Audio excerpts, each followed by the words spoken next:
Oke, kita mulai saja ya untuk kuliahnya. Bentar saya record dulu.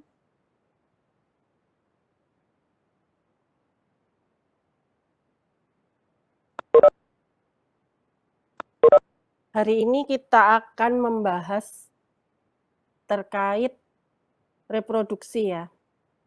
Nah, apa tuh sebetulnya tujuan dari proses reproduksi itu?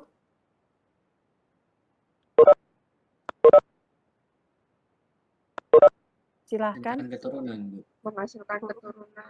Oke, menghasilkan keturunan. Kalau sudah punya keturunan, kemudian bagaimana?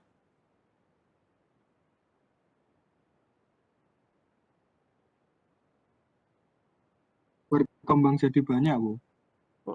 Berkembang jadi banyak. Keuntungannya apa sih? Kalau jumlah populasinya jadi banyak, tuh keuntungannya apa? Produksinya banyak, Bu. Betul. Terus? Menghasilkan Apalagi? hasil ternak. Hasil ternaknya jadi banyak gitu ya. Kalau secara ekonomi berarti nanti penghasilannya dari si peternak itu bisa bertambah gitu ya. Kemudian kalau dari segi konsumsi manusianya juga mendapatkan keuntungan gitu kan, karena dia akan suplainya terpenuhi gitu ya, suplainya tercukupi kayak gitu. Terus apa lagi kira-kira? Ada satu gitu. Kenapa sih apa namanya? Kok bisa misalnya serangga gitu ya. Serangga itu kan salah satu sebetulnya kelompok hewan yang dia termasuk paling lama gitu jangka hidupnya. Maksud saya dia dari sejak mungkin jutaan tahun yang lalu kah, atau mungkin ratusan ribu tahun yang lalu kayak gitu ya, saya nggak tahu pasti, tapi dia masih tetap eksis sampai sekarang. Berarti fungsinya apa itu perkembangbiakan dalam hal ini? Biar nggak punah, Bu. Ya betul, betul. Jadi salah satu sebetulnya yang terpenting itu adalah menjaga supaya si spesies ini nggak punah, ya kan, kayak gitu. Nah ini sebetulnya juga menarik ya untuk dikaji. Beberapa waktu yang lalu itu saya mendengarkan ada kajian gitu membahas tentang manusia sejak dari zaman Adam gitu ya sampai sekarang itu masih, ini kaitannya kalau manusia ya masih tetap ada gitu. Berarti kan sebetulnya di dalam tubuh orang, misal ini kalau manusia ya, di dalam tubuh manusia atau hewan-hewan yang lain juga misalnya ada sesuatu nih gitu di informasi genetiknya ini yang dia akan menjamin supaya si manusianya ini atau hewannya atau tanamannya itu nggak punah, kayak gitu kan. Tapi misalnya kalau kita pengen tahu gitu ya, yang mana gitu, gen yang mana nih yang berperan gitu kan. Sementara misalnya ada spesies lain yang sudah punah gitu, tapi kok kalau misalnya kayak manusia nih kok masih eksis ya, atau misalnya serangga kok masih eksis ya, kayak gitu. Ini cuman trigger ya kalau yang seneng tentang molekuler. Nah tentu saja setiap spesies itu punya strategi yang berbeda dalam bereproduksi. Coba contohnya misalnya gimana strategi reproduksinya?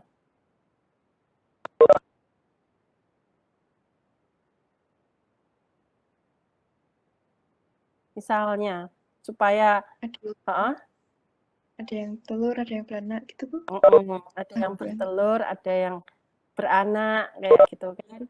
Kemudian ada yang telurnya jumlahnya sedikit, tapi ada juga yang jumlahnya sangat banyak gitu ya. Misalnya kayak di katak atau ikan, telurnya banyak sekali. Mengapa kok dia jumlahnya banyak, tapi kalau katakanlah di ular atau di unggas kok nggak sebanyak pada katak sama ikan, ya kan?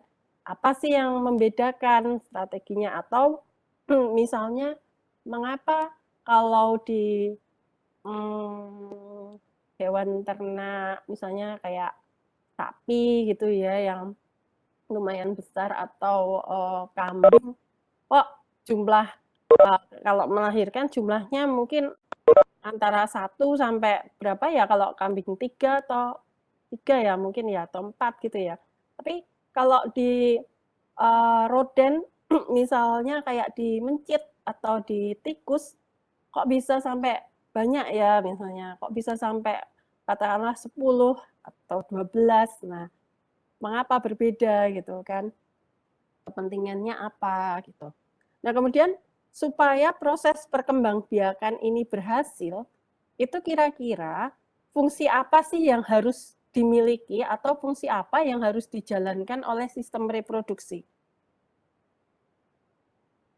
Fungsinya apa sistem reproduksi ini?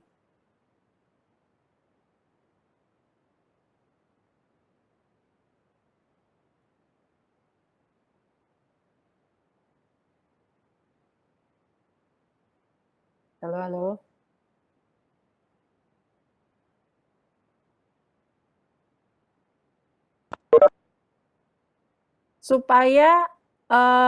Supaya bisa terbentuk zigot. Nah, perlu apa? Perlu adanya pembuahan. Iya, perlu ada pembuahan, benar. Telur alias sperma. Oke, telur, ada pembuahan, ada sperma, ada ovum, gitu ya. Kemudian supaya perkembangan dari si ovum, kemudian spermatozoa sama organ-organ reproduksinya itu bisa bagus gitu. Berarti harus ada senyawa kimia yang mengatur itu apa? Dan hormon. Oke, hormon, ya betul. Kemudian supaya kan individu jantan, individu betina beda ya, maksudnya ada 2. Nah, kemudian bagaimana supaya si spermatozoa ini bisa ketemu dengan si sel ovum sama ovumnya. Nah, berarti perlu apa? Perkawinan. Ya, betul, perlu perkawinan. Tapi kan sebelum sampai ke situ, nah si spermatozoanya ini gimana cara ininya biar sampai gitu, biar bisa dikeluarkan berarti gimana? Perlu apa? Birahi, Bu. Oh, enggak, belum sampai ke situ. Apa perlu apa? Maksud saya difasilitasi apa gitu organnya apa misalnya?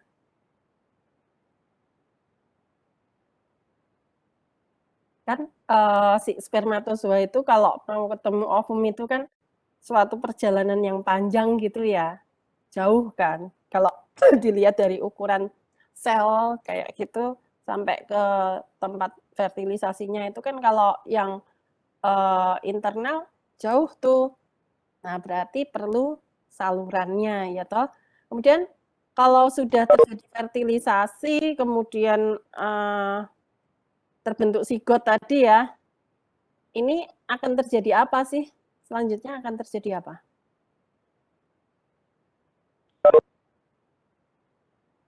Embrio, Bu. Iya, betul. Terbentuk embrio gitu ya. Embrio akan berkembang gitu. Jadi nanti harus bisa memfasilitasi itu. Jadi apa namanya?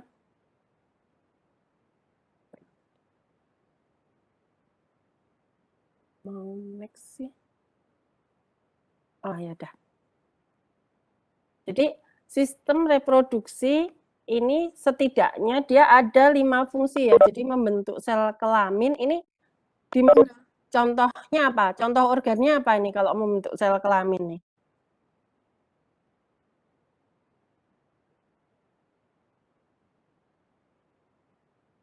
Apa contoh organnya? Testis. Testis, itu untuk yang spermatozoa ya. Kemudian kalau yang ovum,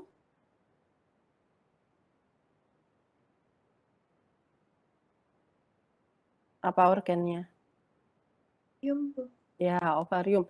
Terus kemudian hormon yang dihasilkan apa nih?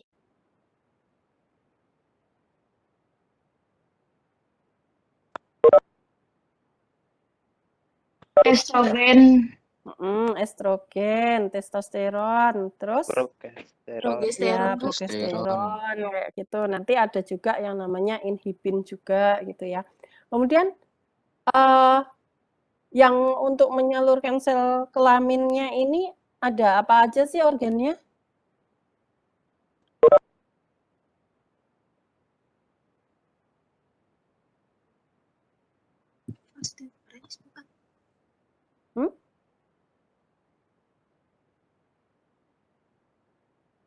Kalau habis dari testis itu terus lewat apa? Lewat mana biar kemudian nanti dia bisa ketemu sama ovumnya? Vesikula seminar. Itu kelenjarnya ya. Kalau salurannya? Vas deferens. Vas deferens, terus Epididymis. epididymis. Terus apa lagi? Uretra. Uretra. Kalau yang di Ejaculatorius, Bu. ductus ejaculatorius. Kemudian kalau yang di wanitanya ada apa? Fallopi. Ya, ada tuba fallopi. Nah, kemudian tempat pembuahan. Ini kalau yang internal biasanya di mana nih? Di tubuh induknya. Fallopinya. Di bagian apa?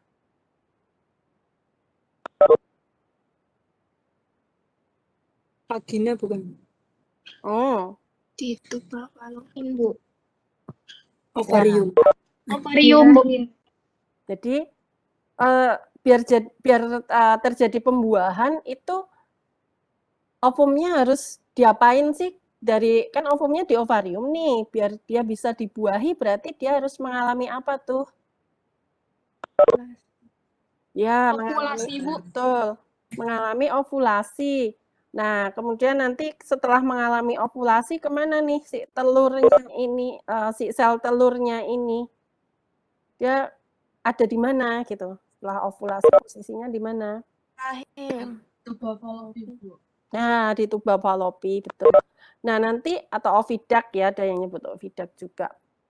Nah, di tuba fallopi itu nanti kita akan pelajari dia ada bagian yang namanya fimbriae, itu kayak jari-jari gitu ya, kayak tonjolan kayak jari-jari. Nah, biasanya fertilisasi itu terjadinya di area-area situ. Nah, kemudian kalau yang internal tentu saja kan butuh untuk berkembang embrionya ya di dalam tubuh induk. Nah, ini terjadinya di mana? Uterus, ya, Bu. Betul, di uterus. Nah, jadi secara umum sistem reproduksi ini bisa dibagi menjadi 3. Jadi kelenjar kelaminnya yaitu testis sama ovariumnya. Kemudian salurannya tadi ya sudah kalian jawab, mulai sebetulnya kalau di sini ada rete testis juga kayak gitu. Kemudian sampai epididymis, vas deferens, ductus ejaculatorius, kemudian uretra. Di sini juga ada tuba fallopi gitu ya. Kemudian ada bagian uterusnya, lalu nanti ke vaginanya. Terus ada alat tambahannya gitu, baik yang berupa kelenjar atau dia yang berupa apa namanya? Berupa kelenjar aksesorisnya gitu. Misalnya vesikula seminalis, kemudian kelenjar prostat, bulbo uretralis kayak gitu ya. Kemudian kalau di yang wanita atau betina itu ada Bartholin's, kelenjar Bartholin's kayak gitu. Lalu ada penisnya gitu ya. Kemudian kalau di wanita ada labium, klitoris dan sperm. Nah, ini kita ke sistem reproduksi jantan dulu ya. Jadi di situ ini ada sepasang testis gitu kan. Kemudian ada serial ductus-ductusnya gitu ya, saluran-salurannya di situ. Kemudian tadi ada organ kelamin luarnya, kemudian ada kelenjar tambahannya di situ. Nah, tentu saja spermatozoa yang dihasilkan itu harus ditransport ya kan lewat saluran reproduksinya tadi. Gitu. Nah, kemudian nanti selama proses transport si kelenjar-kelenjar tambahannya tadi itu juga akan menghasilkan suatu sekret gitu ya, yang sekretnya itu akan menjadi bagian, biasanya kan kalau kita baca jurnal atau textbook gitu ya, atau artikel itu kan ada yang menyebutnya sebagai semen gitu ya. Jadi kalau semen itu isinya bukan hanya spermatozoanya saja, tapi dia juga ada sekret-sekret dari kelenjar-kelenjar tambahannya ini kayak gitu. Nah, nanti si semennya ini yang akan diejakulasikan dari si uretranya itu. Nah,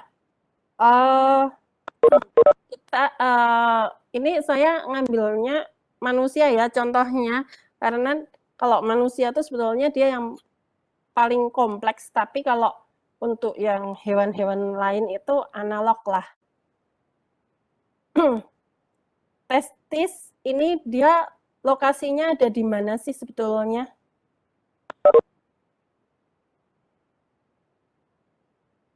Testis itu lokasinya ada di mana? Ini soalnya kaitannya dengan keberhasilan proses reproduksi juga gitu. Dia harus berada di mana? Di mana? Dalam skrotum itu. Iya, betul. Di dalam skrotum. Kenapa sih si testis ini harus berada di skrotum?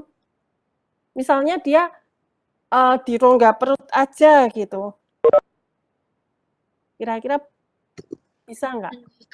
Untuk menjaga suhu, Bu. Karena kalau di skrotum itu suhunya itu lebih rendah dibandingkan suhu tubuh.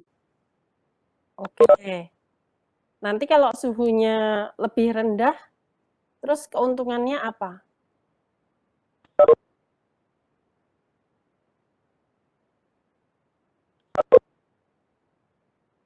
Apa keuntungannya dengan suhu yang lebih rendah di skrotum?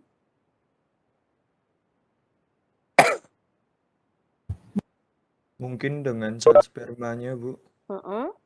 Biar apa sel sperma? Mempertahankan kualitas sperma itu mungkin. Betul. Jadi memang ada beberapa mekanisme molekuler yang dia itu tidak bisa berjalan optimal di suhu tubuh yang biasanya gitu kan. Suhu tubuh yang biasanya katakanlah 37 derajat kayak gitu ya. Nah, untuk spermatozoa supaya dia bisa berproses, kemudian dia bisa menghasilkan jumlah yang cukup gitu ya. Kemudian juga spermatozoanya itu viabel. Viabel itu artinya tadi kualitasnya bagus dan daya survivalnya juga bagus. Nah, ini memang perlu suhu yang lebih rendah. Jadi kalau kalian baca di textbook itu biasanya mereka menuliskan antara 34 derajat Celcius atau sekitar 2 sampai 3 derajat lebih rendah daripada suhu tubuh. Seperti itu. Sebetulnya kalau di awalnya itu perkembangannya kan masih di abdomen gitu ya. Jadi di dekat ginjal, tapi kemudian nanti pada tahap selanjutnya dia akan turun ke skrotum. Nanti sebetulnya ada sih beberapa binatang yang mamalia tapi dia enggak di enggak di skrotum gitu. Saya agak lupa, gajah atau apa ya kalau nggak salah, nanti bisa dicek lah ya gitu. Jadi mestinya dia akan punya strategi yang lain, ya kan? Kenapa seperti itu? Nah, kalau skrotum ini gagal untuk, testis ini gagal untuk masuk ke skrotum, ini jadi suatu apa ya, kelainan gitu ya, yang namanya cryptorchidism. Jadi akibatnya karena kan tadi butuh biar dia bisa viable gitu ya, bisa survive, kualitasnya bagus. Nah, kalau misalnya dia tidak bisa masuk ke dalam skrotum tadi, akhirnya kan kualitasnya jadi menurun, kemudian survival-nya juga rendah, sehingga individunya bisa menjadi steril. Tapi dengan perkembangan ilmu kesehatan, itu sekarang bisa diatasi dengan operasi gitu. Jadi testisnya ini diturunkan ke skrotumnya. Kayak gitu. Nah, kira-kira strategi apa sih yang ada di skrotum gitu ya, atau yang harus dilakukan oleh si skrotum ini supaya bisa menjaga suhunya jadi lebih rendah daripada suhu tubuh? Apa kira-kira?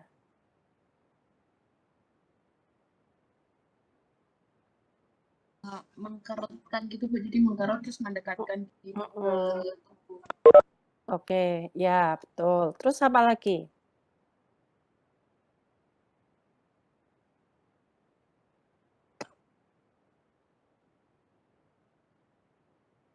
Setidaknya ada 3. Tadi 1 sudah gitu ya. Jadi misalnya mengkerutkan atau tadi istilahnya mendekatkan kayak gitu ya.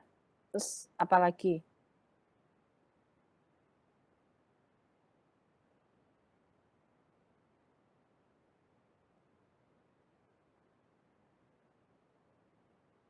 Ini ada kaitannya juga sebetulnya dengan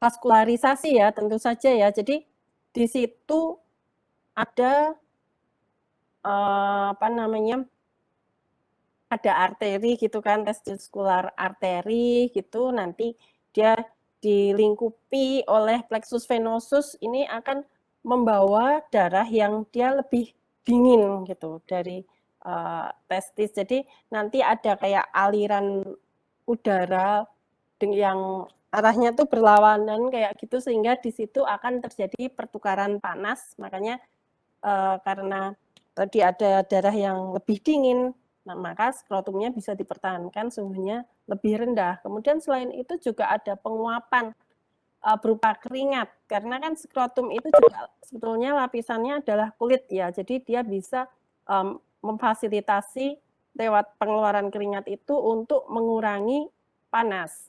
Kemudian tadi ada otot di situ, otot dartos sama otot cremaster namanya. Ini fungsinya terkait relaksasi sama kontraksi. Jadi si skrotumnya tadi itu bisa didekatkan ke tubuh atau bisa agak dijauhkan kayak gitu. Sehingga ini juga akan membantu dalam mengontrol suhu dari si testisnya tadi. Nah, kemudian kalau di manusia kira-kira berapa sih banyaknya spermatozoa yang dihasilkan itu? Kalau per hari gitu kira-kira ada yang pernah ini enggak, tahu enggak? Per hari kira-kira berapa tuh dihasilkan spermatozoa? 100.000 mungkin, Bu. 1.000? Oke, terus yang ada pendapat yang lain? Maaf, Bu, 100.000 maksud saya. 100.000. Oke. Mas ada pendapat?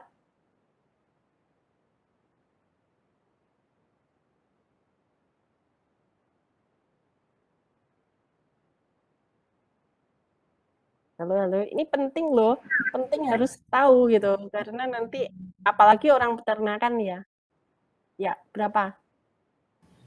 Setahu saya ada yang mengatakan 100 juta, Bu, per hari. Oke, Mas berpendapat enggak Mas? 70 sampai 150 juta, Bu. Oke, ya bervariasi ya. Kita ambil aja misalnya rata-rata antara 100 sampai 200 juta ya per hari ya. Ini pada manusia loh ya. Nanti kalau pada hewan itu tentu saja ada perbedaan-perbedaan ya. Nah, kenapa penting untuk tahu berapa kira-kira jumlah spermatozoa yang dihasilkan? Karena kaitannya nanti dengan kemampuan untuk memfertilisasi gitu.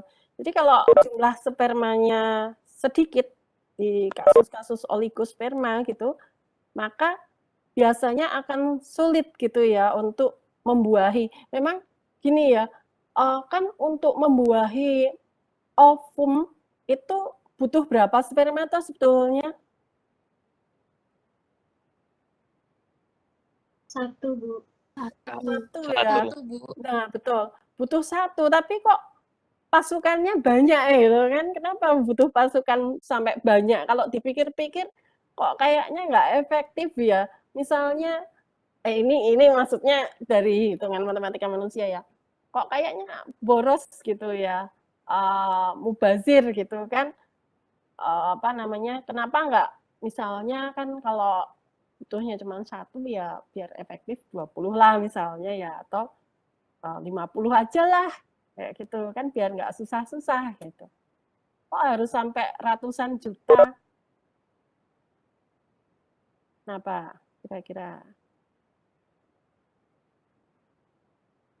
Ini perlu juga mungkin iya ya, kenapa ya fungsi spermatozoa yang lain tuh untuk apa sih gitu kan?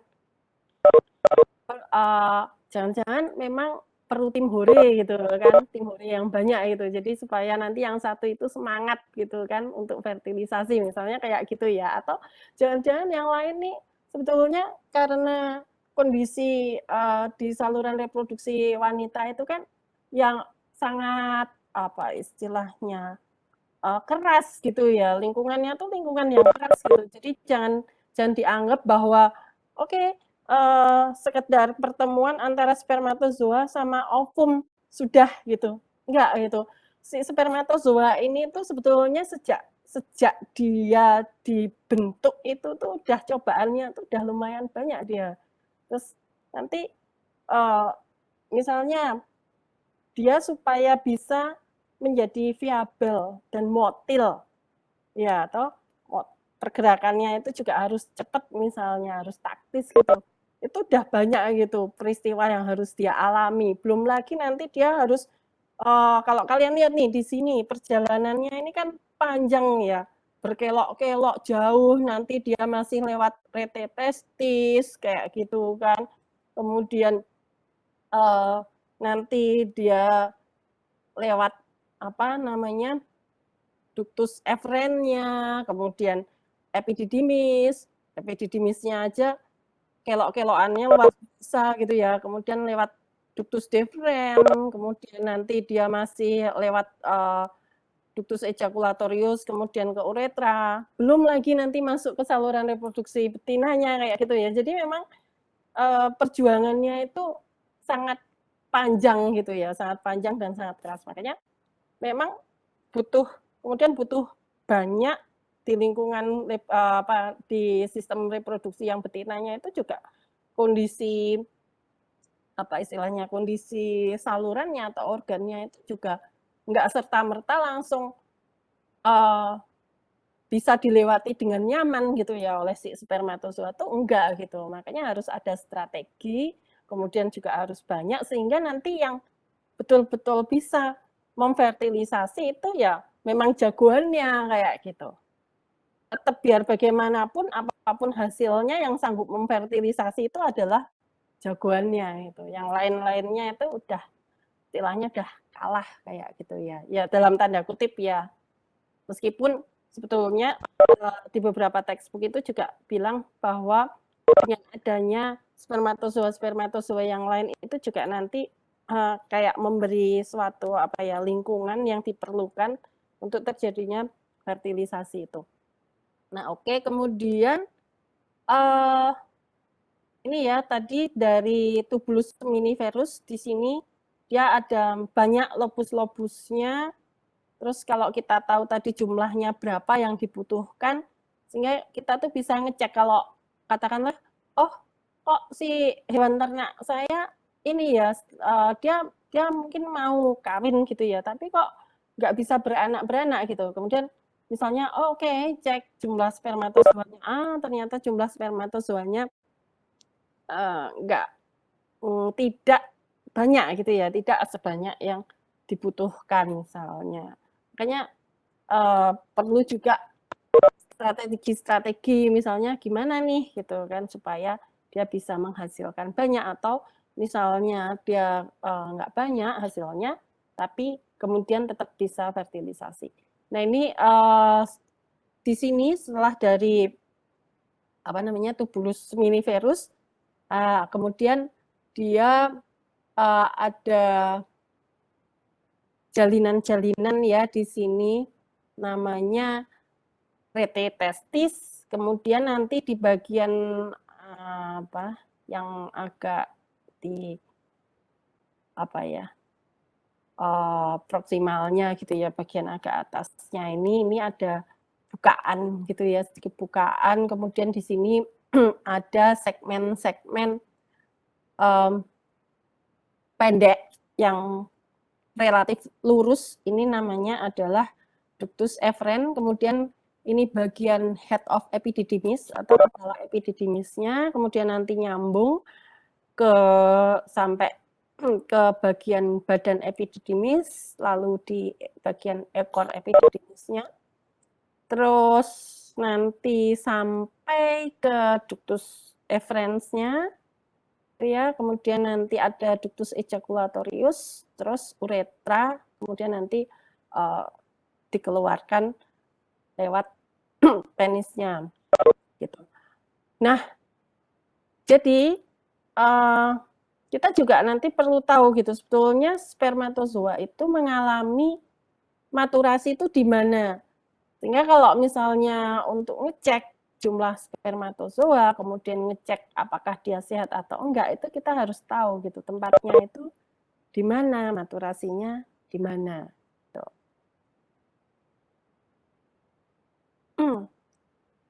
Kemudian tubulus seminiferus ini dilapisi oleh susunannya ya, sel-selnya ini adalah sel epitelium berlapis yang dia khusus gitu ya, jadi sangat terspesialisasi, kemudian dia kompleks gitu. Jadi biasanya disebut sebagai sel epitelium germinal atau spermatogenik gitu. Kemudian nanti di bagian sini, di bagian membrana basalisnya itu juga ada sel yang kayak sel otot polos. Jadi smooth muscle-like myoid cell gitu. Fungsinya apa? Ini fungsinya adalah untuk memberikan kontraksi, tapi kontraksinya yang nggak kuat gitu ya, pokoknya sekedar kontraksi kayak gitu, sehingga kan nanti juga ya bisa untuk disalurkan. Nah, sel epitelium germinal ini ada dua tipe sel utama, yaitu sel yang dia tidak membelah ini yang SC ini, ukurannya lumayan besar, namanya sel Sertoli, yang fungsinya itu adalah untuk support fisik dan support metabolik dari sel-sel spermatogenik yang aktif membelah. Jadi dua tipe, yaitu sel yang non-dividing, ini adalah sel Sertolinya, kemudian yang dividing selnya itu adalah sel-sel yang spermatogeniknya. Ya, gitu. Nah, kemudian di antara tubulus-tubulus seminiferus ini, di sini, ini sel-sel yang ini adalah sel interstisial yang menghasilkan testosteron. Jadi testosteron ini akan dihasilkan kalau ada stimulus dari LH atau luteinizing hormone yang diproduksi oleh hipofisis anterior atau adenohipofisis. Nah, selain berfungsi dalam proses maturasi sperma, testosteron ini fungsinya juga terkait pada pembentukan karakteristik yang sekunder, yang kalau di manusia tuh biasanya dimulai ketika sudah pubertas gitu ya. Nah, kemudian sel Sertoli-nya itu dia juga akan menghasilkan suatu hormon yang namanya inhibin. Jadi kalau misalnya oke ini udah cukup produksi testosteronnya misalnya, maka si sel Sertoli ini akan menghasilkan inhibin. Sel Sertoli ini ya, sel Sertoli itu yang ini.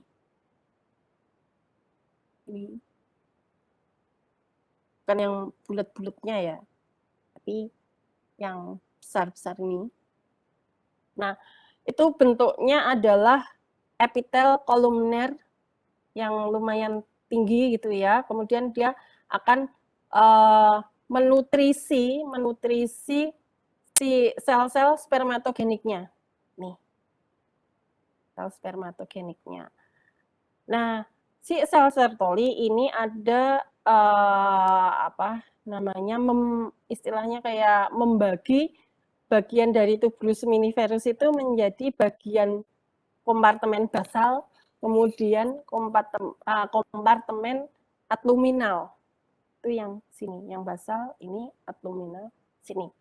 Nah, kemudian sel-sel spermatogeniknya itu dia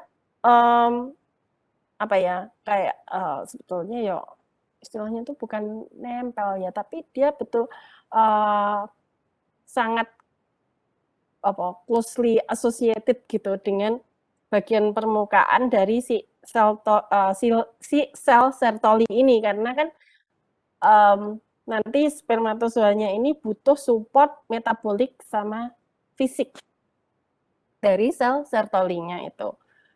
Nah, si sel Sertoli ini dia menempel pada lamina basalis, kemudian nanti bagian apikalnya ini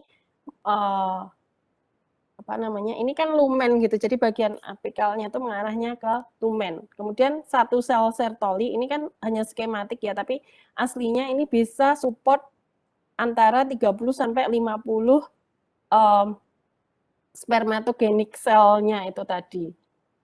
Nah, di sel Sertoli ini karena dia fungsinya lumayan kompleks, maka harus ada fasilitasnya. Nah, fasilitasnya apa? Fasilitasnya tentu saja ada retikulum endoplasma, baik yang kasar maupun yang halus, kemudian ada kompleks Golgi, kemudian mitokondria yang lumayan banyak, dan juga ada lisosom. Gitu. Kemudian tentu saja inti selnya adalah inti sel yang secara genetik itu juga dia cukup aktif gitu. Nah, si sel Sertoli ini bisa dibedakan ya dengan dari sel-sel yang spermatogeniknya ya, karena ukurannya tadi ya. Kemudian juga bentuknya, terus dia extend dari basal sampai ke apikalnya kayak gitu. Nah, kemudian si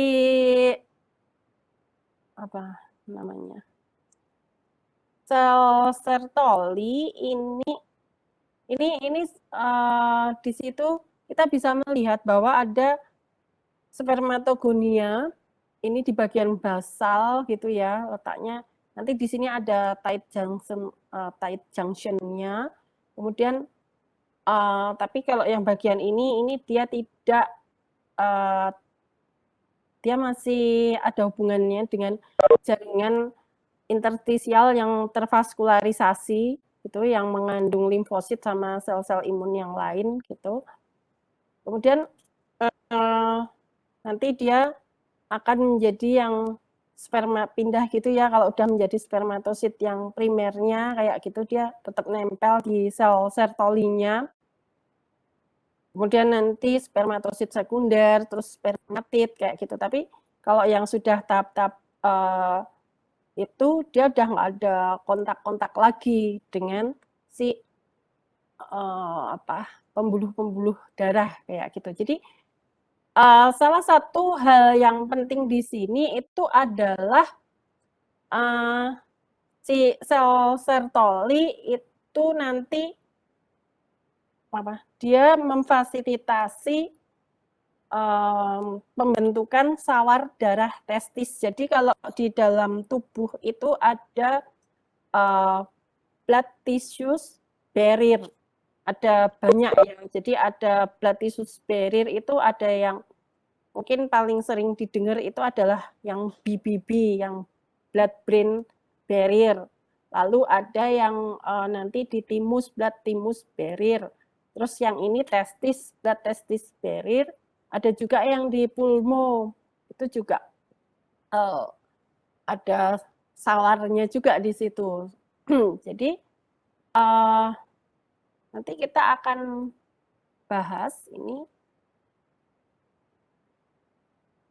apa sih gitu ya, sebetulnya apa sih kaitan fungsi penting dari sawar darah testis itu gitu.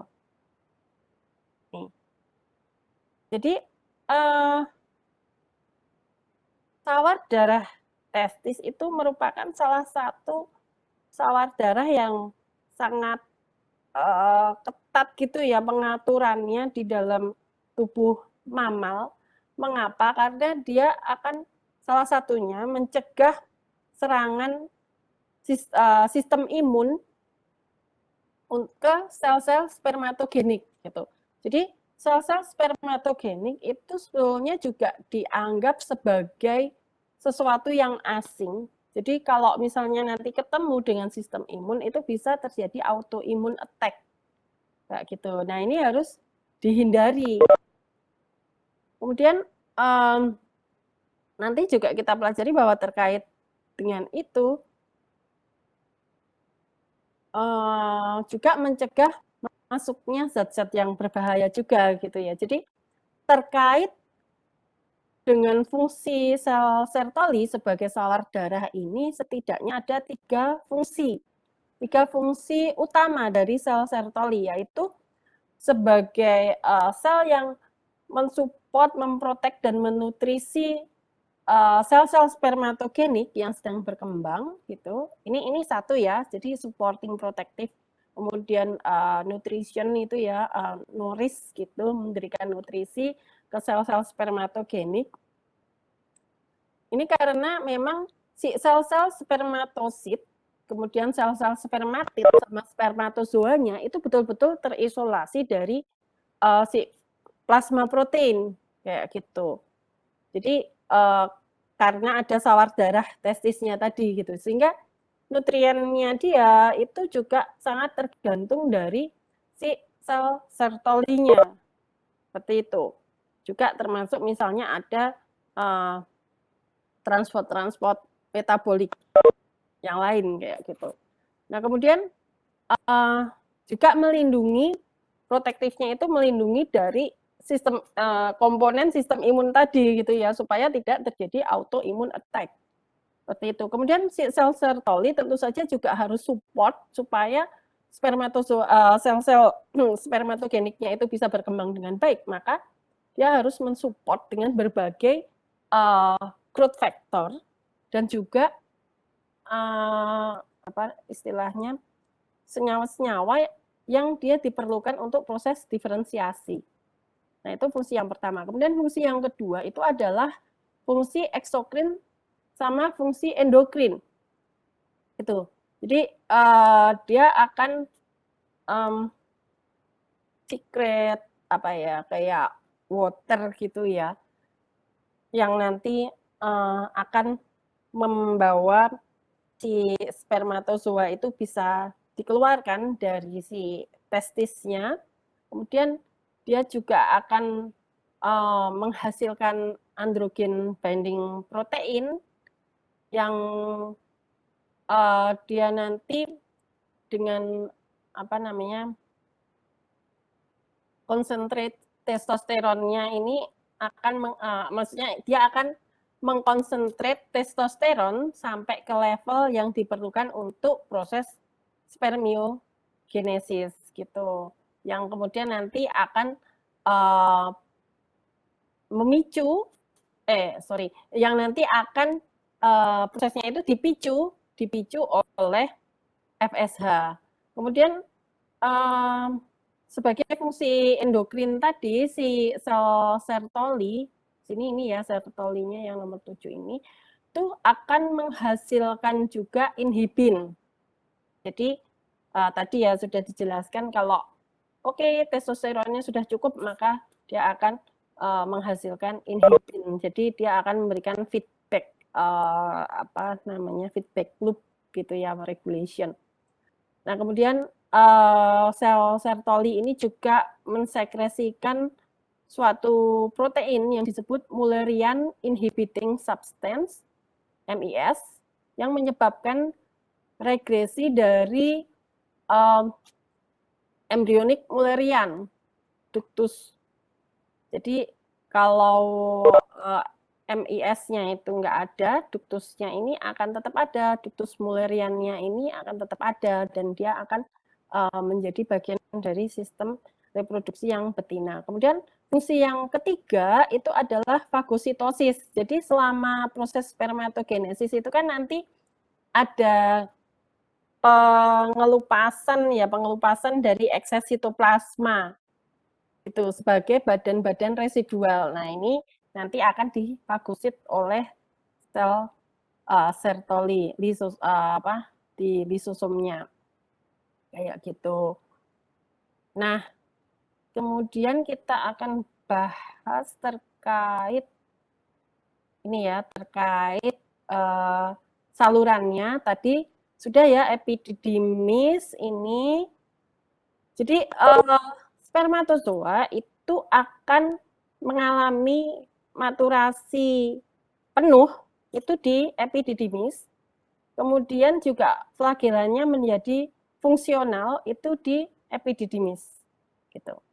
Jadi complete maturation-nya sama flagelanya jadi fungsional itu di bagian epididymis. Nah, di epididymis ini ada otot polos di bagian dindingnya yang dia akan mendorong spermatozoa itu bisa masuk ke vas deferens. Nah, di vas deferens ini atau ductus deferens ini dia kemudian akan melewati bagian rongga abdomen itu lewat kanalis inguinalis, kemudian nanti di sini dia akan berlanjut gitu ya sampai ada tadi ductus ejaculatorius di situ.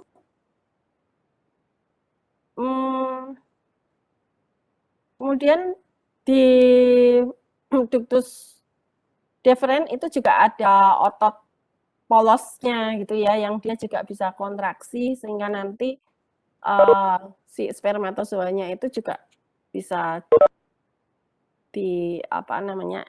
transport gitu ya, dia bisa selain dia juga ada flagelanya gitu ya, tapi membantu dalam proses ejakulatori juga. Kemudian ductus ejaculatorius itu di daerah sini ya. Jadi dia nanti bagian ketemu dengan vesicula seminalis ini kayak gitu di sini. Nah, nanti kedua ductus ejaculatoris ini akan gabung jadi satu, ini jadi uretra di sini. Nah, kemudian vesicula seminalis, ini kelenjarnya kan tadi ada 3 ya, vesicula seminalis, prostat, kemudian yang bulbo-uretralis, kelenjar bulbo-uretralis. Nah, untuk vesicula seminalis ini letaknya adalah di posterior dari kandung kencing ya, urinary bladder. Kan kemarin kita sudah belajar mana yang anterior, mana posterior gitu ya. Nah, kemudian apa sih yang ada di situ? Dia akan mengandung fruktosa yang memberikan energi untuk spermatozoa. Jadi butuh energi spermatozoanya ini juga. Dan juga alkalin kondisinya sehingga bisa meningkatkan motilitas dari si spermatozoa.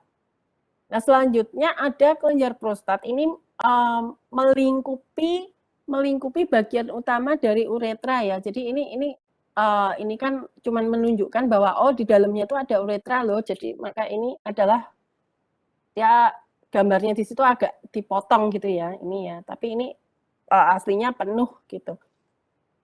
Nah, dia mengelilingi bagian awal gitu ya, bagian awal dari uretra.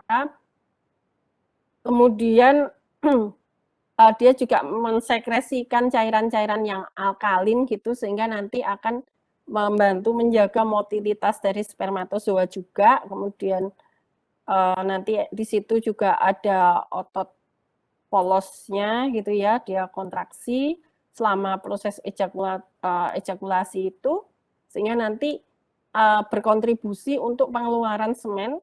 Jadi semen ya karena tidak hanya spermatozoanya saja dari uretra gitu. Kemudian untuk kelenjar bulbouretralis atau kelenjar koper ini letaknya di bawah kelenjar prostat kayak gitu. Ini juga sekretnya alkalin. Nah dia itu sekretnya itu akan melapisi bagian dalam dari uretra sebelum proses ejakulasi. Jadi karena alkali, dia tuh akan menetralkan seandainya ada urin yang sifatnya sedikit asam gitu ya di sini. Jadi dia akan dinetralkan sehingga nanti dia bisa memfasilitasi pergerakan dari si spermatozoa juga. Kemudian kalian tentu dari tadi kan oh alkalin terus sih kok ya yang di kelenjar reproduksi jantan yang diproduksi kok sifatnya alkalin ya basah ya kenapa gitu kan. Nah karena memang pada pada organ reproduksi betina misalnya yang paling awal itu kan bagian vagina ya. Nah bagian vagina ini memang pH-nya itu asam karena di situ ada ada bakteri-bakteri yang memang normal gitu ya, normal terdapat di situ gitu. Sehingga nanti kalau sifatnya dari seminal fluidnya itu alkali, ini akan menetralkan sifat asam dari si vaginal pH-nya tadi, pH vaginanya tadi. Sehingga si spermatozoanya itu motilitasnya itu bisa tetap terjaga seperti itu. Kemudian ini adalah penis ya, jadi di situ ada uretranya nih kan, uretra ini terdiri dari apa namanya? Jadi dia adalah bagian alat kelamin yang luar ya, kayak gitu. Terus bagian distalnya ini kita nyebutnya adalah glans penis. Nah, di glans penis ini itu kita bisa melihat dia ada suatu lipatan kulit yang namanya prepusium. Jadi kalau ada proses sunat itu prosesnya adalah untuk remove prepusiumnya ini kayak gitu. Nah, penis ini isinya adalah 3 masa kontraktil, jaringan-jaringan kontraktil gitu. Di situ banyak anyaman-anyaman otot polos gitu. Kemudian jaringan-jaringan ikat yang mengandung sinus-sinus darah kayak gitu. Kemudian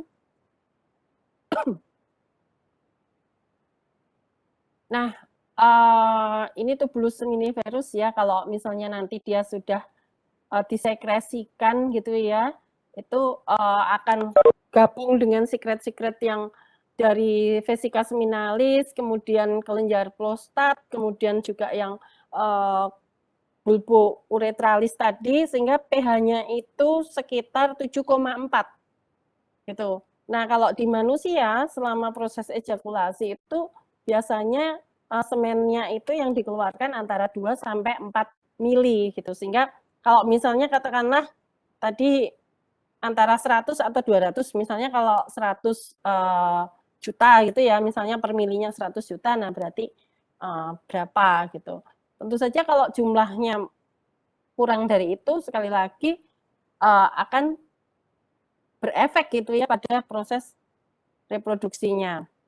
Nah, di jaringan interstisial dari testis di antara tubulus seminiferusnya itu dia juga mengandung ada pembuluh darah di situ, kemudian ada pembuluh limfatik, kemudian juga ada fibroblast. Tentu saja ada tadi sel-sel interstisialnya, sel lidik ya. Sel lidiknya ini dia akan menghasilkan tadi testosteron. Jadi di sitoplasmanya itu juga kayak droplet-droplet lipid gitu. Kemudian tadi sudah testosteron selain untuk perkembangan sel-sel spermatogenik, dia juga kaitannya fungsinya untuk tanda secondary sex ya, untuk yang jantan. Kemudian testosteron ini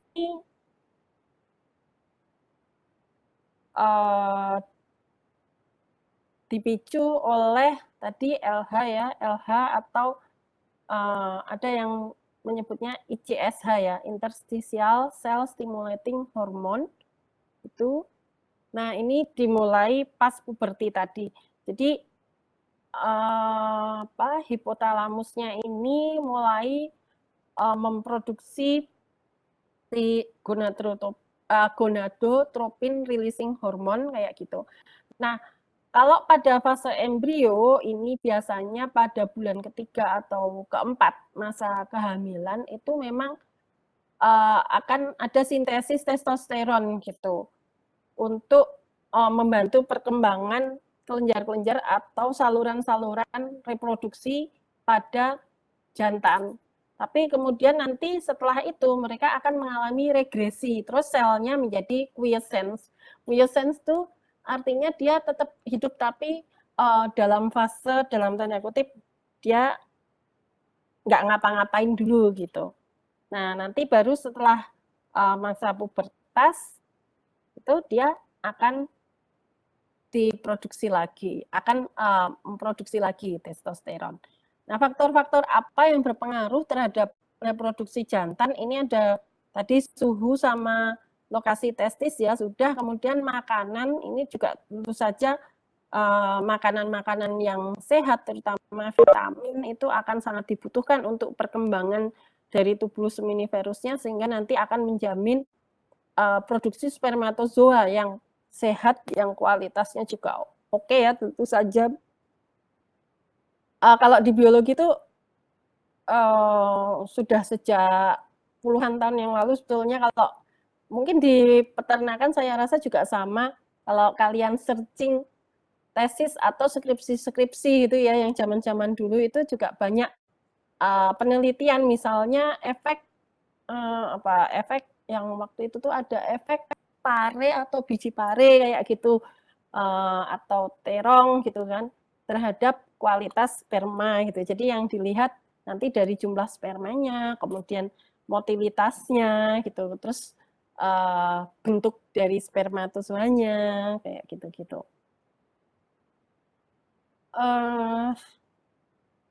Kemudian ini tadi sudah ya, jadi kalau spermatogenesis di jantan ini terjadi terus-menerus dia. Kemudian ini struktur spermatozoa. Jadi setidaknya ada 4 bagian ya, kepala, leher, bagian tengah, kepala, leher, bagian tengah, kemudian bagian flagellum. Tuh. Nah, di bagian kepalanya itu ada inti selnya di situ yang mengandung 23 kromosom, terus di bagian ujungnya itu ada akrosom. akrosomnya ini similar dengan lisosom. Jadi dia mengandung enzim-enzim yang nanti fungsinya untuk mendigesti membran dari sel telur. Kemudian bagian tengah ini banyak mitokondrianya. Jadi nanti kaitannya adalah untuk produksi ATP, kan dia butuh energi ya untuk motilitasnya juga. Nanti yang di flagella itu juga perlu energi gitu untuk pergerakannya. Nah, kemudian setelah spermatogenesis, itu spermiogenesisnya ini adalah fase final ya dari pembentukan spermatozoa. Jadi ini adalah proses yang tadi sangat sensitif terhadap suhu, kayak gitu. Nah, kemudian di sini ada beberapa proses nanti yang meliputi pembentukan dari akrosom, kemudian nanti ada kondensasi dan proses elongasi atau pemanjangan dari nukleus, kemudian nanti ada perkembangan dari flagella, gitu ya. Kemudian nanti kelebihan atau ekses dari sitoplasmanya itu juga akan di-remove, kayak gitu. Nah, biasanya secara umum si proses spermiogenesis itu dibagi menjadi 4. Yang pertama itu adalah fase Golgi. Nah, di sini di fase Golgi ini sitoplasmanya itu banyak banget aparatus Golginya di dekat nukleus kayak gitu. Kemudian ada mitokondria, ada sentriol juga, ribosom, seperti itu kan. Nah, kemudian nanti sentriolnya migrasi gitu ya, akan migrasi ke bagian yang paling jauh dari akrosomnya kan di sini, dia migrasi di tempat yang paling jauh dari akrosomnya kayak gitu. Nah, kemudian selanjutnya adalah cap phase gitu. Jadi di sini akrosomal cap-nya itu kayak apa istilahnya, meluas gitu ya. Jadi kan pertamanya akrosomal phase-nya seperti ini, kemudian nanti dia akan meluas gitu ya, melebar gitu ya, melebar. Nah, akrosom ini tadi ya, dia mirip kayak lisosom, jadi mengandung enzim hidrolitik, terutama adalah hyaluronidase enzimnya, kemudian ada trypsin-like protease yang disebut sebagai akrosin. Enzimnya ini nanti akan dilepas ketika spermatozoanya itu mau bertemu dengan oositnya itu, kayak gitu. Kemudian tahap berikutnya adalah tahap akrosom phase. Ini di bagian kepala dari spermatozoa ya, jadi sudah mengandung akrosom, kemudian sudah kondensasi juga gitu ya. Ini kondensasi intinya kayak gitu. Lalu flagellanya ini juga sudah mulai lebih memanjang gitu. Nah, kemudian nanti tahap maturasi, di tahap maturasi ini sitoplasma yang tidak diperlukan, jadi ekses dari sitoplasmanya ini akan diluruhkan kayak gitu. Kemudian ini sebetulnya sama ya dengan yang dijelaskan tadi, jadi proses feedback loop pengaruh hormon pada proses spermatogenesis saja. Ini kalau spermatozoa itu dalam saluran reproduksi betina, kecepatan geraknya ini seperti ini. Jadi kalau misalnya sudah diejakulasikan, dia bisa sampai ke infundibulum dalam jangka waktu sekitar 70 menit. Kemudian dia hanya bisa hidup 1-3 hari di sistem reproduksi betina. Terus dia bisa hidup dalam medium buatan dan juga dipelihara sampai suhu yang sangat rendah. Ini kalau keperluannya untuk inseminasi buatan gitu ya. Ini medium-medium yang saya belum sempat ganti lagi ya untuk yang baru, karena yang namanya pengetahuan nih selalu berkembang. Jadi ini sudah ini referensi yang lama ini yang saya pakai, tapi sekarang kan sudah lebih canggih lagi ya. Jadi biasanya peneliti-peneliti itu juga banyak mengembangkan medium-medium, misalnya untuk kultur sel itu juga kultur sel yang lain gitu ya. Itu ada misalnya DMIM atau RPMI kayak gitu ya. Terus macam-macam juga, misalnya nanti ada yang diperkaya dengan glukosa, ada yang enggak misalnya kan, tergantung kebutuhannya juga. Tentu saja kalau misalnya untuk menyimpan spermatozoa ya kita harus tahu dulu spermatozoa ini kebutuhannya apa, makanya nanti senyawanya apa yang dibutuhkan. Nah, ini adalah contoh-contoh kerusakan yang bisa terjadi pada spermatozoa. Bentuknya beda-beda ya, kalau ya mirip mirip tapi ya nggak persis gitu ya. Ini misalnya dia hanya kepala tok, kepalanya lepas gitu, lepas dari ekornya. Kemudian ini ukurannya lebih, misalnya ini normal ya, misalnya ini normal, nah ini ukurannya lebih besar dari normal dan ini lebih kecil. Kemudian ini misalnya pada hewan tertentu, makanya tadi kita harus tahu dulu gitu ya, kalau pada spesies tertentu tuh normalnya seperti apa. Jadi biar kita bisa menentukan apakah kalau kepalanya memanjang seperti ini termasuk normal apa enggak, misalnya kayak gitu ya. Ini kepalanya jadi bentuknya bisa macam-macam, kesalahan defeknya. Kemudian misalnya ini patah gitu ya, dia membengkok gitu, atau misalnya badan residualnya ini enggak terbuang. Kemudian ekornya misalnya harusnya lurus tapi dia malah menggulung, atau dia pendek, atau dia membengkok gitu ya. Kemudian ada yang bercabang atau coil di sini gitu. Jadi memang nanti macam-macam stresor itu juga bisa efeknya macam-macam gitu. Kemudian sistem reproduksi betina, aduh banyak juga ya. Sistem reproduksi betina sama ya, jadi dia ada ovarium, kemudian nanti ovarium, kemudian oviduct, uterus, vagina, cervix di sini, kemudian vagina kayak gitu ya. Kemudian nah ini ovarium, ini tadi ya fimbrianya, biasanya dia akan mendekat, kalau masa-masa ovulasi itu dia akan mendekat ke arah ovarium, sehingga supaya nanti si ovum itu enggak jatuh gitu, enggak lepas ke rongga abdomen itu.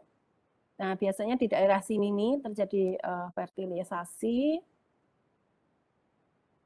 Kemudian ini tuba falopinya ya, oviductnya, uterus, cervix, vagina.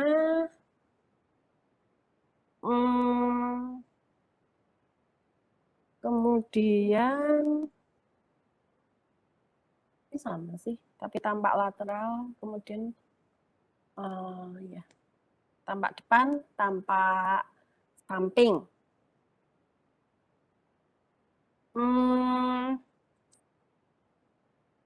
Di sini sebetulnya kalau yang dihasilkan itu, kalau di wanita ya, ovari ini menghasilkan ratusan ribu folikel primer pada saat lahir gitu ya, saat lahir.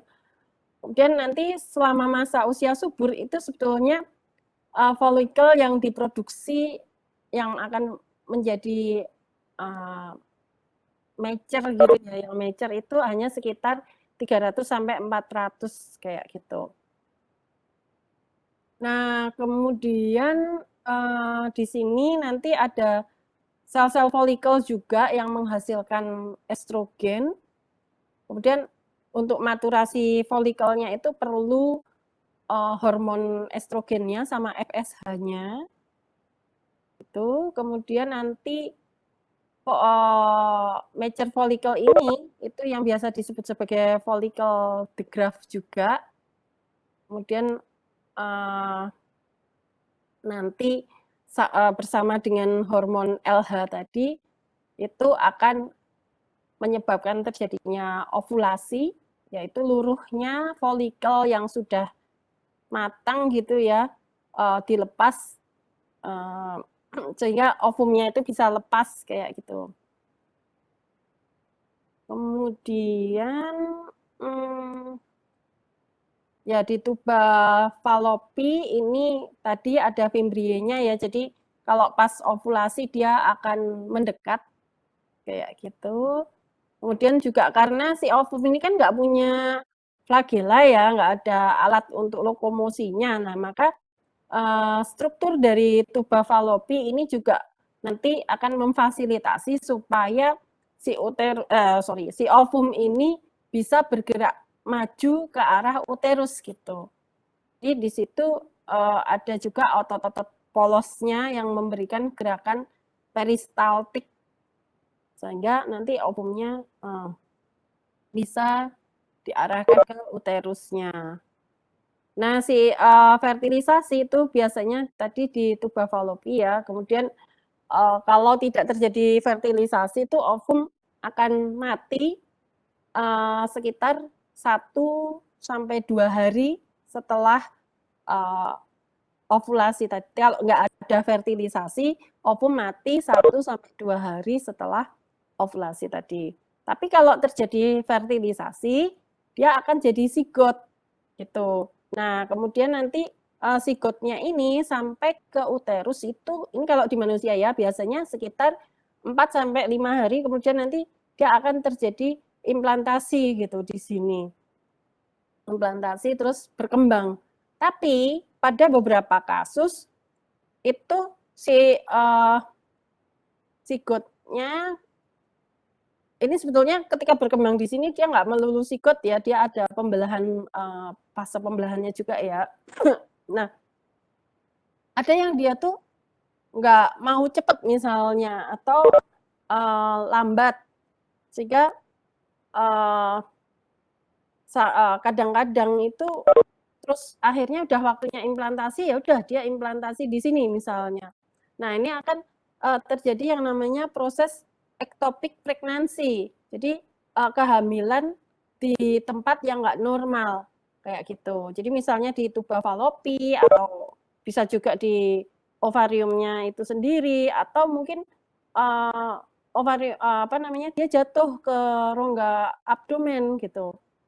Nah, tapi biasanya pada kasus ectopic pregnancy ini nggak bisa lama karena kan jaringan-jaringan yang ada di sekitarnya itu dia nggak support untuk perkembangan embrio dan juga sel-sel embrionya ini itu nanti juga ada yang sifatnya itu invasif gitu. Jadi dia harus menggerogoti jaringan-jaringan yang ada di sekitarnya supaya dia bisa implantasi kayak gitu. Nah, kalau dia nggak sesuai, ya sudah biasanya terjadi bleeding gitu ya, kemudian terjadi keguguran. Tapi memang ada kasus-kasus tertentu yang bisa bayinya tuh tetap lahir sehat kayak gitu. Nah, ini juga karena mungkin perkembangan ilmu kedokterannya ya yang sudah lumayan jauh gitu.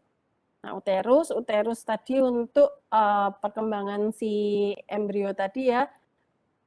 Uterus bagian terluarnya yang di sini ini adalah epimetrium, kemudian yang tengah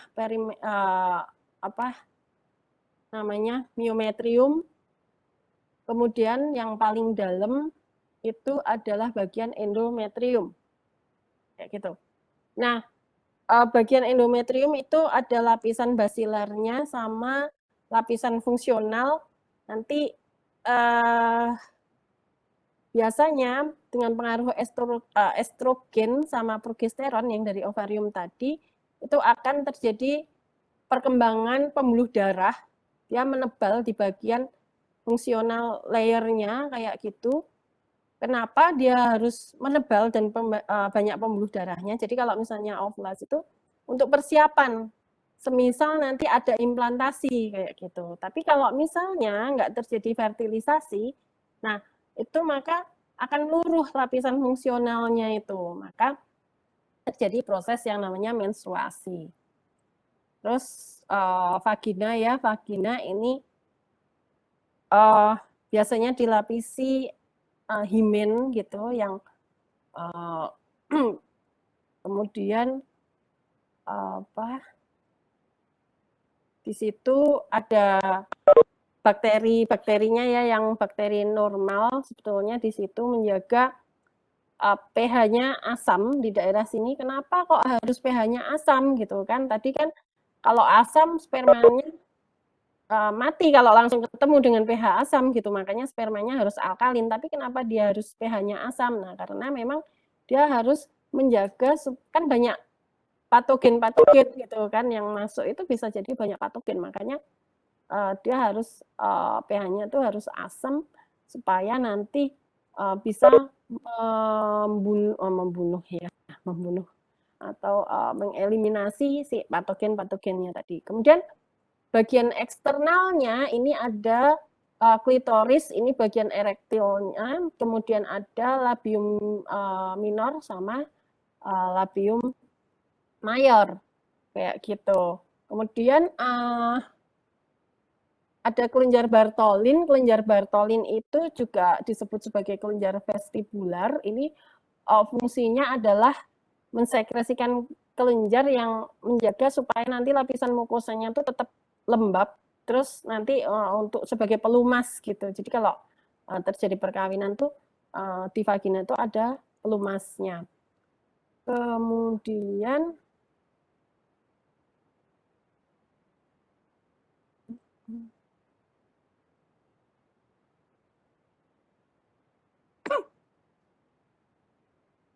ini perkembangan dari si folikel ovari ya, perkembangannya dari primordial. Dia primordial itu hanya ada oosit primer, kemudian lapisannya di sini adalah sel folikel yang dia selapis gitu, terus flat. Nah, terus habis itu nanti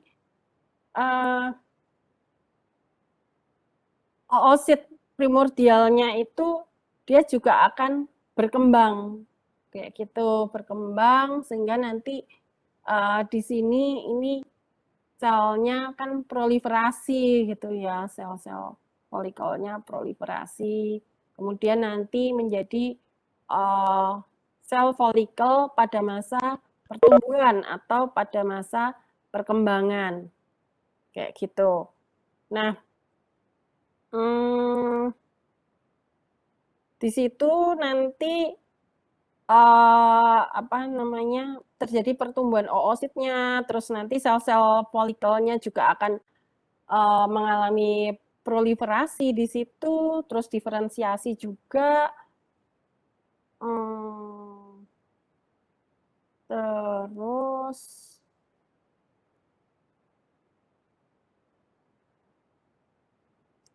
nah, sel folikel itu kan mengalami mitosis gitu ya. Dia bentuknya dari yang kubus selapis gitu, kemudian nanti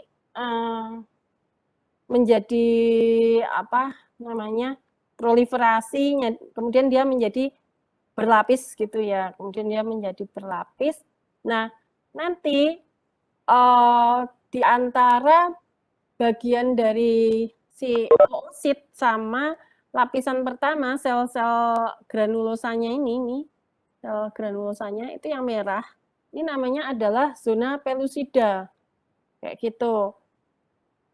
Nah, zona pelusidanya ini jadi ada 4 ya, ada 4 tipe gitu.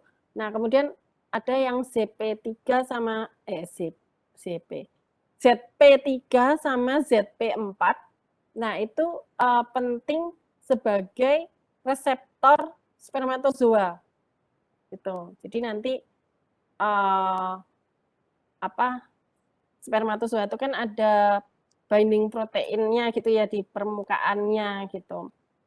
Yang nanti kemudian akan menginduksi aktivasi dari akrosom. Kemudian nanti sel-sel stroma ini juga dia akan menjadi bagian TK interna sama bagian TK eksterna. Nah,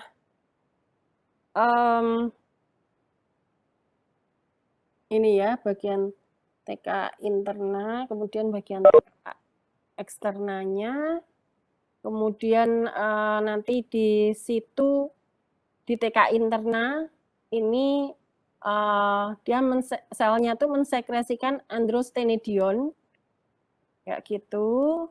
Kemudian sel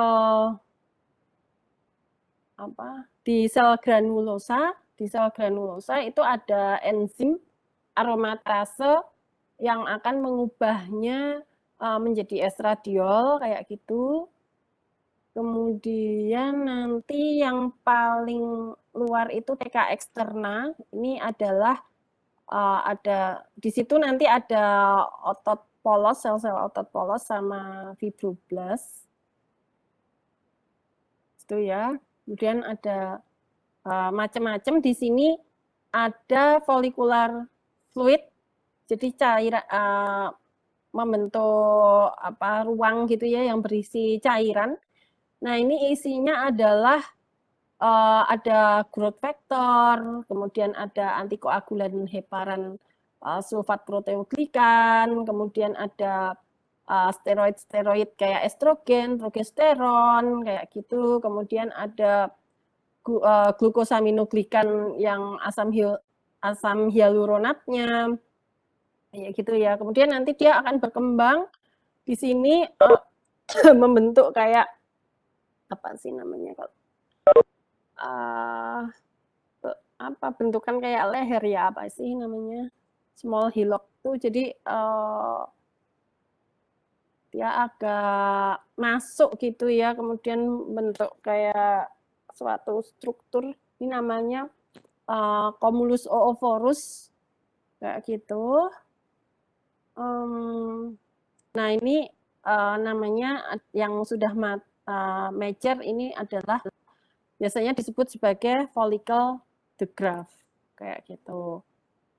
Nah, terus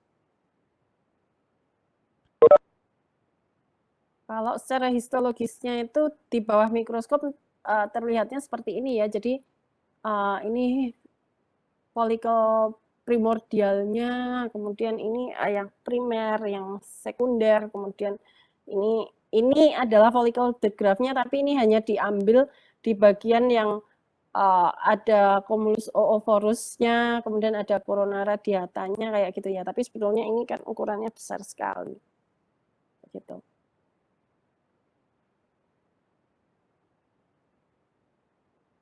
Ini sama ya. Kemudian ini adalah follicle atresi.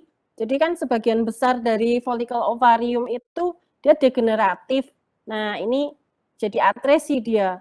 Nah, kemudian sel-sel folikelnya sama oositnya tentu saja akan mati, terus nanti akan difagosit oleh sel-sel fagositik kayak gitu. Nah, jadi folikel dalam berbagai tahap perkembangan itu bisa saja menjadi atresi kayak gitu. Kemudian di sini melibatkan proses apoptosis ya, jadi proses kematian sel yang terprogram. Kemudian nanti ada oositnya autolisis gitu. Kemudian zona pelusidanya ini akan kolaps dia. Kemudian nanti makrofagnya itu akan menginvasi daerah yang mengalami degenerasi tadi gitu, sehingga nanti badan-badan apoptotiknya itu sama debris selnya itu akan difagosit. Nah,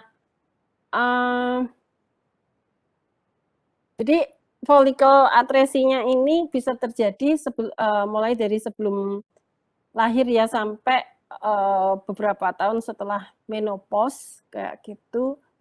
Kemudian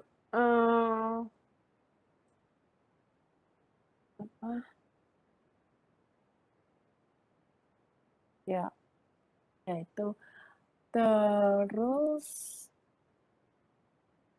ovulasi. Nah, ovulasi ini dia proses yang distimulasi oleh hormon gitu ya. Jadi pelepasan tadi ya oosit dari si ovari, kemudian biasanya terjadi di pertengahan siklus menstruasi. Jadi kalau siklusnya 28 hari ya dia sekitar hari ke-14 kayak gitu. Nah, biasanya kalau proses kayak gini itu di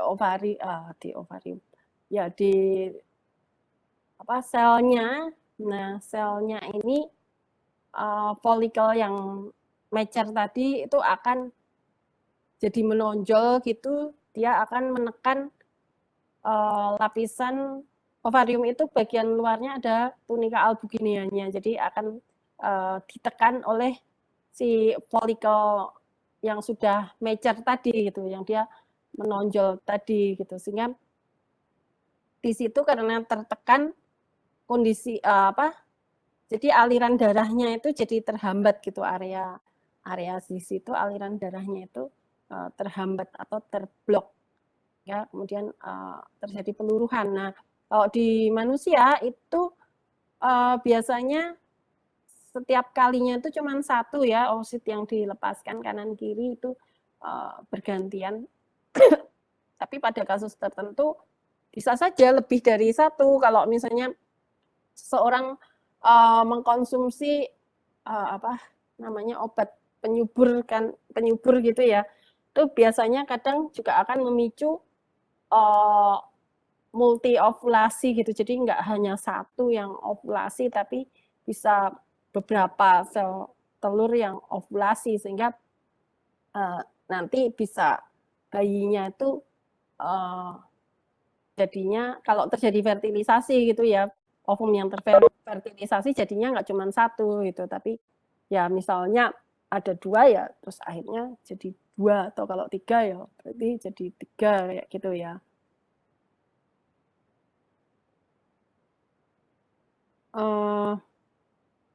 Kemudian apa yang terjadi setelah proses ovulasi? Nah, setelah ovulasi, sel granulosa sama TK interna itu dia akan reorganisasi, membentuk suatu kelenjar endokrin sementara yang kita sebutnya corpus luteum gitu. Ini di bagian korteks ovarium. Nah,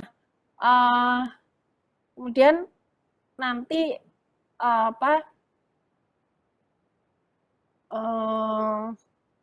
setelah ovulasi kayak gitu kan, terus sel granulosa sama si sel TK-nya itu kan kolaps gitu ya. Kemudian nanti di sini si granulosa itu karena dia kolaps gitu ya, kemudian ada pelipatan sel granulosa sama TK gitu ya di dinding folikelnya gitu. Kemudian nanti berakumulasi gitu si kapiler yang rusaknya itu membentuk clot kayak gitu. Nah, kemudian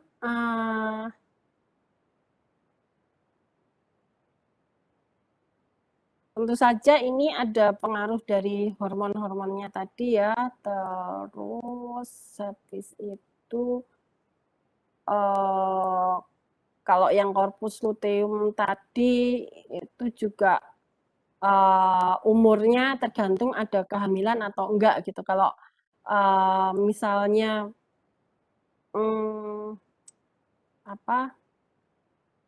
dia biasanya kan nanti LH-nya itu menyebabkan corpus luteum mensekresikan progesteron selama 10-12 hari misalnya.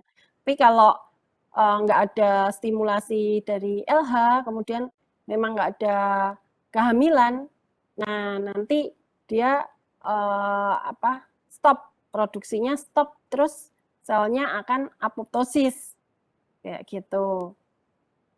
Nah, karena kemudian stop, sekresi progesteronnya stop, nah akhirnya terjadi proses menstruasi tadi, kayak gitu.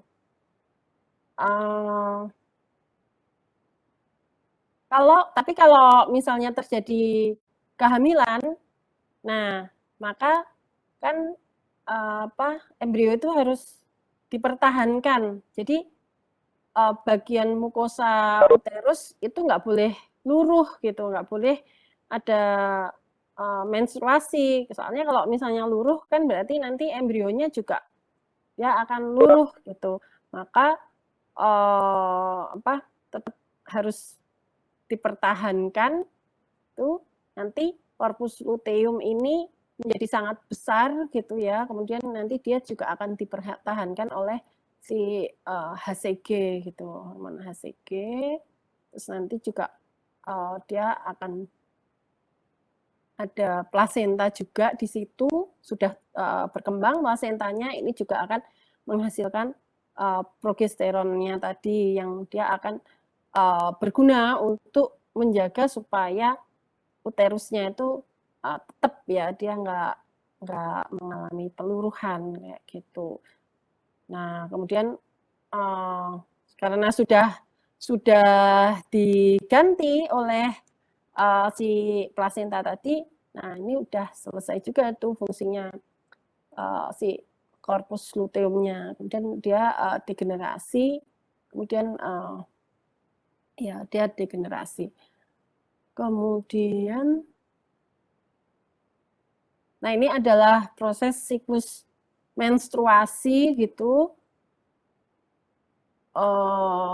Sebetulnya ada beberapa hormon di situ ya. Jadi ada FSH, kemudian ada LH yang dihasilkan oleh hipofisis anterior, kemudian ada estrogen yang dihasilkan oleh folikel ovarium, kemudian ada progesteron yang dihasilkan oleh corpus luteum.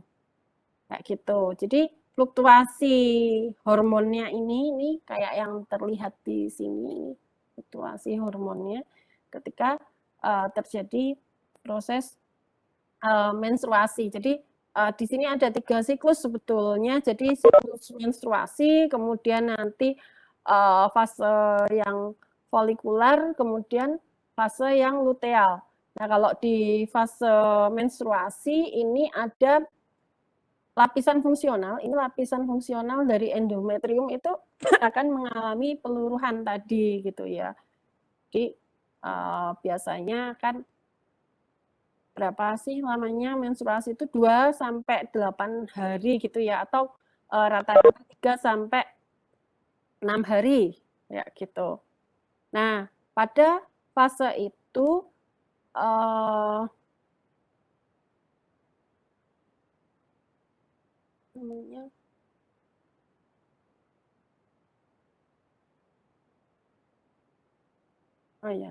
jadi luruh ya di lapisan fungsionalnya. Kemudian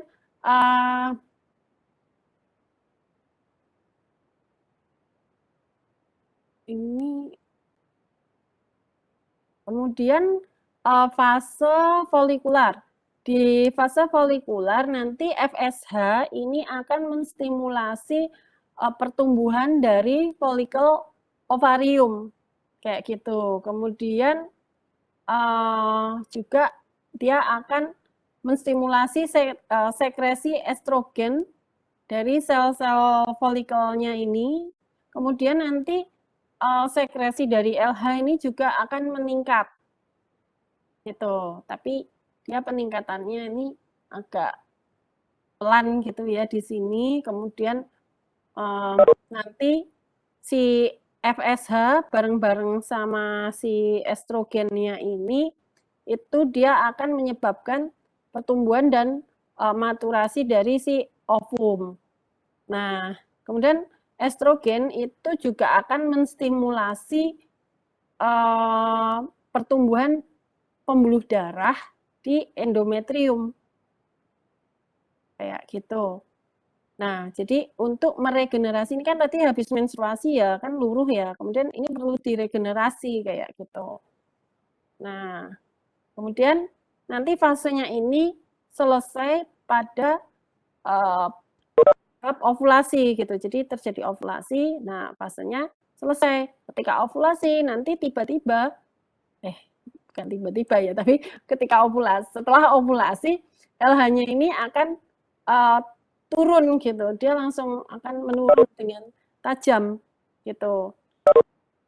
Nah, kemudian ya luruh gitu kan, ini apa namanya akan terjadi peluruhan folikel ovariumnya itu. Kemudian fase luteal ini di bawah pengaruh hormon LH gitu ya. Kemudian folikelnya tadi kan udah luruh, terus dia menjadi korpus luteum tadi. Nah, kemudian akan mulai sekresi progesteron. Ada estrogennya juga di situ. Kemudian progesteron ini akan menstimulasi pertumbuhan pembuluh darah di lapisan fungsional endometrium. Nah, sehingga nanti keuntungannya apa? Di sini ada cukup storage untuk nutrien, misalnya glikogen. Nah, kemudian karena progesteronnya naik, kemudian ini LH-nya ini akan turun. Nah, kalau misalnya ovumnya tidak terfertilisasi, progesteronnya turun. Nah, kemudian tanpa progesteron, tentu saja endometrium ini tidak bisa dipertahankan, kan? Strukturnya nggak bisa dipertahankan, yang lapisan fungsionalnya ini, terus dia luruh lagi, terjadilah menstruasi lagi. Kemudian nanti ada sekresi FSH lagi, ini sekresi FSH lagi untuk apa? Memulai siklusnya lagi gitu.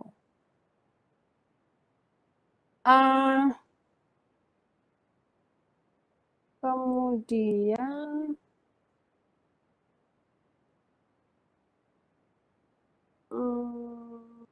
ya pada apa yang disekresikan oleh si korpus luteum selama siklus ini itu juga ada hormon inhibin sama relaksin.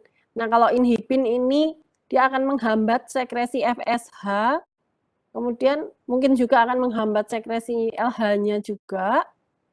Terus ada relaksin. Nah, kalau relaksin ini diduga menghambat kontraksi, fungsinya ya diduga untuk menghambat kontraksi dari miometrium, sama seperti mirip fungsi progesteron juga. Nah, yang nantinya itu akan membantu supaya proses implantasi embrionya itu bisa sukses, kayak gitu. Nah, kemudian kalau siklus menstruasi itu pada wanita itu sekitar 23 sampai 35 hari ya biasanya range-nya segitu, atau 28 hari kayak gitu. Ya, seperti itu. Nah, kemudian maaf ya waktunya malah jadi terus lama ya. Kalau di hewan itu biasanya namanya siklus estrus ya. Jadi kita juga harus tahu fase-fasenya, ada proestrus, estrus, metestrus, diestrus, anestrus gitu. Biasanya fase birahinya tuh di sini di bagian estrus itu. Jadi kalau di peternakan mungkin nanti perlu ditahu juga ya tanda-tandanya itu seperti apa gitu. Soalnya binatangnya seperti apa ketika fase estrus itu sehingga bisa dikawinkan misalnya kayak gitu. Nah kira-kira itu sih maaf banget ya jadinya malah hampir 2 jam juga.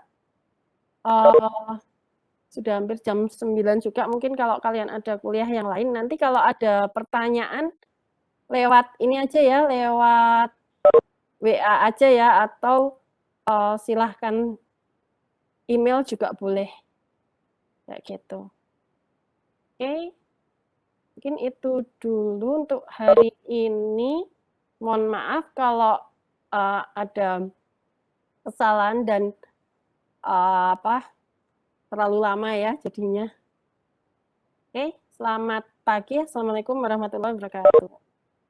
Waalaikumsalam warahmatullahi wabarakatuh. warahmatullahi wabarakatuh. Makasih, Bu. Terima kasih, Bu. Terima kasih, Bu.